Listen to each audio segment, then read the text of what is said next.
L'émetteur, le podcast. Pourquoi vous ne tombez plus amoureux? L'amour, ce grand rêve universel. On nous l'a vendu sous toutes ses formes. Passion brûlante, fusion des âmes, quête d'un idéal. Il a nourri les poètes, inspiré les plus grandes œuvres et donné un sens à d'innombrables existences.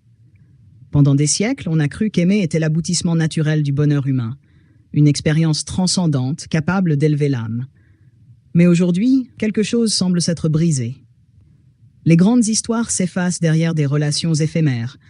Le romantisme s'effondre sous le poids du pragmatisme, et nombreux sont ceux qui avouent ne plus parvenir à ressentir cet élan qui, jadis, paraissait si naturel. Pour certains, l'amour semble être devenu une chimère, une nostalgie d'un passé révolu, ou pire, un simple produit de consommation, à la fois banal et jetable. Alors, que s'est-il passé?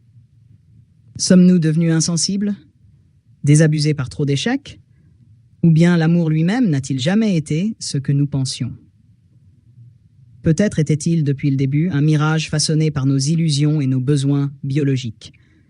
Un simple jeu de la nature habillé d'artifices qui nous pousse à désirer sans que nous comprenions pourquoi.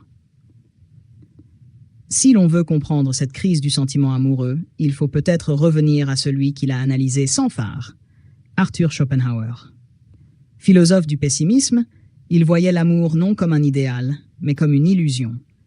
Un simple stratagème de la nature pour assurer la perpétuation de l'espèce, un jeu cruel où nos désirs nous manipulent bien plus que nous ne le croyons. Ce que nous appelons passion ne serait en réalité qu'un subterfuge biologique, une force irrationnelle qui nous pousse vers des choix que nous croyons être les nôtres, alors qu'ils obéissent à une logique bien plus impitoyable. Mais peut-on vraiment réduire l'amour à un instinct biologique déguisé en romance? L'être humain est-il condamné à n'être qu'un jouet de la volonté aveugle? Si c'est le cas, alors tout ce que nous avons idéalisé sur l'amour ne serait qu'un mensonge collectif, une supercherie partagée pour donner du sens à l'absurde. Dans cette vidéo, nous allons explorer la pensée de Schopenhauer sur l'amour et voir si son regard désenchanté tient encore face à notre époque. Et surtout, nous tenterons d'esquisser un contre-discours, un autre regard, qui pourrait peut-être redonner un peu de sens à ce sentiment que nous croyons perdu. Alors, l'amour est-il une illusion? Ou avons-nous simplement oublié comment aimer? L'amour, selon Schopenhauer, une illusion biologique. La volonté de vivre comme moteur de nos désirs. Arthur Schopenhauer développe une vision du monde profondément influencée par son concept central, la volonté. Selon lui, l'univers n'est pas guidé par la raison ou par un ordre moral supérieur, mais par une force aveugle, irrationnelle et insatiable qu'il nomme la volonté de vivre, Will zum Leben. Cette force anime tous les êtres vivants, les poussant à survivre, à se reproduire et à perpétuer l'existence, indépendamment de leur bonheur ou de leur souffrance. L'amour, dans cette perspective, n'est pas un choix conscient, ni une quête du bonheur, mais une expression pure et brutale de cette volonté. Ce que nous appelons passion, désir ou attirance ne sont que des manifestations d'un instinct qui nous dépasse et nous pousse vers des partenaires correspondant aux impératifs de la reproduction. Nous croyons aimer avec notre cœur ou notre esprit, mais nous ne sommes que des marionnettes de la nature, guidées par un programme biologique que nous ne comprenons pas totalement. L'amour comme un simple stratagème de la nature pour perpétuer l'espèce. Dans le monde comme volonté et comme représentation, Schopenhauer explique que l'amour n'a rien d'un sentiment noble ou transcendant. Il est une illusion nécessaire, un moyen utilisé par la nature pour assurer la perpétuation de l'espèce. Lorsqu'un individu tombe amoureux, ce qu'il croit être une attirance personnelle et unique, est en réalité dicté par des critères biologiques précis. L'instinct de reproduction le pousse à chercher un partenaire dont les caractéristiques génétiques maximisent la survie des futurs enfants. L'attirance physique et psychologique est façonnée par des éléments inconscients liés à la complémentarité génétique. Le désir et la passion ne sont que des mécanismes chimiques temporaires, conçus pour maintenir les partenaires ensemble, juste le temps nécessaire à la procréation et aux premiers soins apportés à l'enfant. Ainsi, selon Schopenhauer, L'amour romantique n'est qu'un décor trompeur dissimulant une logique reproductive implacable. Nous nous imaginons maîtres de nos choix, mais nous sommes en réalité esclaves d'un programme biologique, inconscients des véritables motivations qui guident nos attirances et nos attachements. L'illusion du libre arbitre en amour. L'une des conséquences les plus radicales de cette théorie est la négation du libre arbitre en amour. Nous pensons choisir notre partenaire en fonction de nos goûts, de nos valeurs ou de notre histoire personnelle. Pourtant, Schopenhauer affirme que nos décisions amoureuses sont en réalité déterminées par des forces que nous ne contrôlons pas. Prenons un exemple. Un homme peut croire qu'il tombe amoureux d'une femme pour sa personnalité ou son intelligence, mais en réalité, c'est souvent l'harmonie biologique entre leurs gènes qui influence son attirance. De même, une femme peut se sentir attirée par un homme au tempérament dominant, non pas par choix rationnel, mais parce que ce type de caractère évoque inconsciemment une figure protectrice capable d'assurer la vie de sa descendance. Dans cette optique, l'amour devient une illusion de liberté. Nous croyons décider de nos relations, mais nous ne faisons que suivre les impératifs biologiques imposés par la volonté de vivre. Schopenhauer nous invite à un regard radicalement désillusionné sur l'amour. Derrière les déclarations passionnées, les poèmes romantiques et les promesses éternelles, il ne voit qu'un jeu de la nature, un mécanisme impitoyable conçu pour servir un but unique, la reproduction. Ainsi, ce que nous appelons le grand amour ne serait qu'un mirage, un piège tendu par la nature pour nous pousser à accomplir notre rôle biologique, sans jamais nous laisser entrevoir la véritable nature de notre condition. Mais si l'amour n'est qu'un leurre, cela signifie-t-il pour autant qu'il est dénué de sens? Peut-on réellement se libérer de cette mécanique biologique? Ou bien existe-t-il une autre façon d'aimer, affranchie de cette vision déterministe? Pourquoi l'amour s'est transformé dans notre société moderne? L'amour a longtemps été perçu comme une fatalité, une force irrésistible qui s'impose aux individus. Pourtant, au fil des siècles, ce sentiment a subi une métamorphose profonde. Alors que Schopenhauer voyait en lui un simple stratagème biologique destiné à assurer la perpétuation de l'espèce, notre époque semble avoir renversé cette logique. Désormais, l'amour n'est plus une nécessité biologique, mais un choix individuel, façonné par un environnement social et culturel en perpétuelle mutation. L'une des évolutions majeures de notre époque est la remise en question du lien entre amour et reproduction.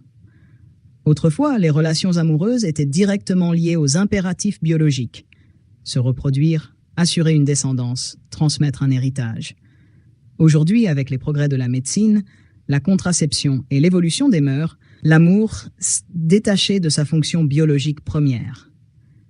Il ne s'agit plus uniquement de trouver un partenaire pour perpétuer l'espèce, mais de rechercher une connexion émotionnelle, intellectuelle, voire spirituelle. Cette transformation s'accompagne d'une individualisation croissante des choix amoureux. Dans les sociétés traditionnelles, le mariage était souvent une alliance stratégique, un contrat social plus qu'une affaire de sentiments.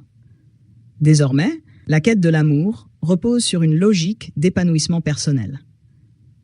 L'individu moderne veut un partenaire qui corresponde à ses aspirations profondes, à ses valeurs, à sa vision du bonheur. L'amour devient une expérience subjective, où chacun tente de trouver un équilibre entre passion, complicité et réalisation de soi.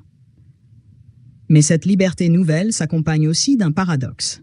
Plus nous avons de choix, plus nous avons de mal à choisir.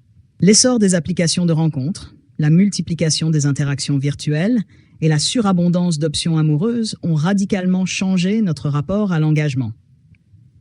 Là où, autrefois, l'amour était une rencontre rare et précieuse, il est aujourd'hui perçu comme un marché ouvert, où l'on peut constamment chercher mieux. Le consumérisme n'a pas seulement transformé notre façon de vivre, il a aussi influencé nos relations. Nous sommes devenus des consommateurs de l'amour, passant d'une relation à l'autre comme on changerait de téléphone ou de vêtements. Cette logique pousse à une hyper-choix permanent, où la possibilité de toujours trouver mieux empêche l'investissement réel dans une relation. Dès qu'un problème survient, l'option de partir et de recommencer ailleurs semble plus facile que celle de construire sur le long terme. Dans ce contexte, l'amour romantique, tel qu'il a été idéalisé pendant des siècles, semble s'éroder. Le modèle du couple passionné et fusionnel laisse place à une vision plus pragmatique, voire désenchantée. D'un côté, l'amour est toujours célébré dans la culture populaire. Films, romans et chansons continuent de nourrir l'idée d'une passion inaltérable. Mais dans la réalité, cette vision se heurte aux contraintes du quotidien, aux désillusions et à la difficulté de maintenir la flamme dans un monde où tout va vite. L'idéal amoureux se confronte à des attentes toujours plus élevées. On ne cherche plus seulement un compagnon de vie, mais un partenaire parfait, capable de combler tous les besoins, émotionnels, intellectuels, sexuels et même existentiels. Cette exigence conduit souvent à une insatisfaction chronique où l'amour devient un défi impossible à relever. Dans cette nouvelle réalité, peut-on encore croire en l'amour? Est-il condamné à se dissoudre dans le pragmatisme et l'individualisme, ou bien peut-il se réinventer sous une autre forme? Le paradoxe du désenchantement amoureux. Jamais l'amour n'a été aussi libre qu'aujourd'hui. Nous pouvons aimer qui nous voulons, quand nous voulons, sans être contraints par des pressions sociales ou des impératifs familiaux. Pourtant, cette liberté s'accompagne d'un phénomène paradoxal. Alors que nous avons plus de possibilités que jamais, l'attachement durable semble devenir de plus en plus difficile. Le fait d'avoir le choix aurait dû nous rendre plus épanouis, mais il semble au contraire avoir introduit une forme d'instabilité. La multiplication des rencontres, des opportunités et des standards de relations a conduit à une forme de nomadisme amoureux. Les individus passent d'une relation à une autre, espérant toujours trouver mieux, ce qui affaiblit progressivement la capacité à s'investir profondément. Plus nous avons d'options, plus nous avons tendance à remettre en question nos choix, à douter de notre partenaire, à nous demander si une autre personne ne pourrait pas mieux correspondre à nos attentes. Autrefois, l'amour était souvent un engagement imposé par les circonstances. Aujourd'hui, il repose presque exclusivement sur la satisfaction individuelle. Si la relation ne procure plus le même niveau d'excitation, si le quotidien devient pesant, la rupture apparaît comme une solution légitime et immédiate. Cette fragilité des relations modernes crée une instabilité affective, où l'on devient de plus en plus attaché à l'idée de l'amour, mais de moins en moins capable d'aimer réellement sur le long terme. L'un des grands paradoxes de notre époque réside dans le fossé grandissant entre l'idéalisation de l'amour et la réalité des relations. La culture populaire continue d'entretenir des mythes amoureux extrêmement puissants. L'amour doit être passionné, intense, absolu. Il doit tout combler, répondre à tous les besoins, transcender l'ordinaire. Pourtant, dans la réalité, la majorité des relations ne correspondent pas à ces idéaux. Le problème est que ces représentations idéalisées créent une insatisfaction permanente. Lorsqu'une relation traverse une phase de routine, de doute ou de tension, ce qui est inévitable, elle est souvent perçue comme moins valable. Beaucoup de personnes finissent par croire qu'elles n'ont pas trouvé la bonne personne, alors qu'elles sont simplement confrontées aux réalités naturelles d'une relation humaine. Cette quête perpétuelle de perfection amoureuse empêche d'accepter les imperfections et la banalité du quotidien. L'amour moderne est également victime de attentes irréalistes. Nous ne cherchons plus seulement un partenaire, mais un être capable de remplir plusieurs rôles à la fois. Confident, meilleur ami, amant passionné, soutien psychologique, source d'inspiration. Cette accumulation d'attentes crée une pression énorme sur le couple et finit souvent par provoquer des déceptions. À force de vouloir que l'amour soit une expérience exceptionnelle en permanence, nous finissons par le rendre impossible à maintenir. Ce désenchantement amoureux n'est pas seulement individuel, il est aussi collectif. De plus en plus de personnes développent une vision cynique de l'amour, le voyant comme une illusion entretenue par la société ou un simple jeu d'intérêt. Certains rejettent complètement l'idée de l'amour romantique, préférant des relations légères ou transactionnelles. D'autres oscillent entre espoir et désillusion, oscillant entre passion fulgurante et détachement brutal. Alors, que reste-t-il de l'amour dans un monde où tout semble destiné à le rendre instable? Peut-on encore croire à une relation profonde et durable, ou faut-il revoir notre conception même de l'attachement? Ces questions méritent d'être posées, car elles déterminent notre manière d'aimer et d'être aimé. Peut-on encore croire en l'amour? Un contre-discours à Schopenhauer. Arthur Schopenhauer voyait dans l'amour une simple ruse biologique, un stratagème de la nature visant à assurer la reproduction et la survie de l'espèce. Pour lui, les sentiments amoureux n'étaient qu'une illusion destinée à tromper les individus, les poussant à se lier sans qu'ils en comprennent réellement la raison. Selon cette vision, l'amour n'est pas une affaire de choix, mais une force extérieure qui nous manipule à travers des désirs inconscients. Mais est-ce vraiment la seule lecture possible de l'amour? Peut-on dépasser cette vision purement biologique et redonner à l'amour un sens qui échappe aux impératifs de la nature? L'une des critiques majeures du modèle schopenhauerien est qu'il réduit l'amour à un déterminisme biologique, niant la part de conscience et de liberté qui existe dans nos choix affectifs. Si l'amour était uniquement une pulsion programmée par la nature, comment expliquer que certaines personnes choisissent de renoncer à toute relation, ou que d'autres s'engagent dans des histoires qui ne favorisent en rien leur reproduction? L'amour peut être un choix, un acte volontaire qui dépasse la simple nécessité biologique. Certes, nous sommes influencés par des instincts et des schémas inconscients, mais nous avons aussi la capacité de les comprendre et de les transcender. L'être humain n'est pas qu'un animal soumis à des pulsions reproductives. Il est aussi un être doué de raison, capable de donner une direction à ses émotions et de décider de la manière dont il investit ses relations. Ce qui distingue l'amour humain de l'amour purement instinctif, c'est sa dimension symbolique et existentielle. Nous ne cherchons pas seulement un partenaire pour transmettre nos gènes, nous recherchons aussi une connexion profonde, un partage de valeurs, une histoire qui nous lie à l'autre au-delà de l'attirance physique. C'est ici qu'intervient la notion d'engagement. Dans une époque où l'amour est devenu un marché, où les possibilités semblent infinies, s'engager dans une relation peut sembler une contrainte. Pourtant, c'est précisément cet engagement qui donne du poids à l'amour. Aimer, ce n'est pas seulement ressentir une émotion fugace, c'est aussi choisir de nourrir ce lien jour après jour, d'accepter les imperfections et les défis qu'il impose. Contrairement à l'idée de Schopenhauer selon laquelle l'amour est une illusion vouée à s'effondrer, il peut être une construction consciente, une œuvre qui prend de la valeur avec le temps. Pour redonner du sens à l'amour, il faut aussi le détacher des illusions qui l'entourent. L'une des raisons pour lesquelles l'amour moderne semble fragile, c'est que nous l'avons chargé d'attentes irréalistes. Nous voulons une relation parfaite sans conflit, où l'autre comblerait tous nos besoins. Or, l'amour véritable ne réside pas dans la perfection, mais dans l'acceptation des imperfections. Loin d'être une simple manipulation biologique, l'amour peut devenir un moyen d'exploration de soi et du monde. Il nous confronte à nos vulnérabilités, nous pousse à sortir de nous-mêmes, à faire des compromis, à comprendre l'autre au-delà de nos propres désirs. C'est en cela qu'il garde une valeur profonde, bien au-delà de la reproduction de l'espèce. Finalement, peut-on encore croire en l'amour? Oui, à condition de le voir pour ce qu'il est réellement.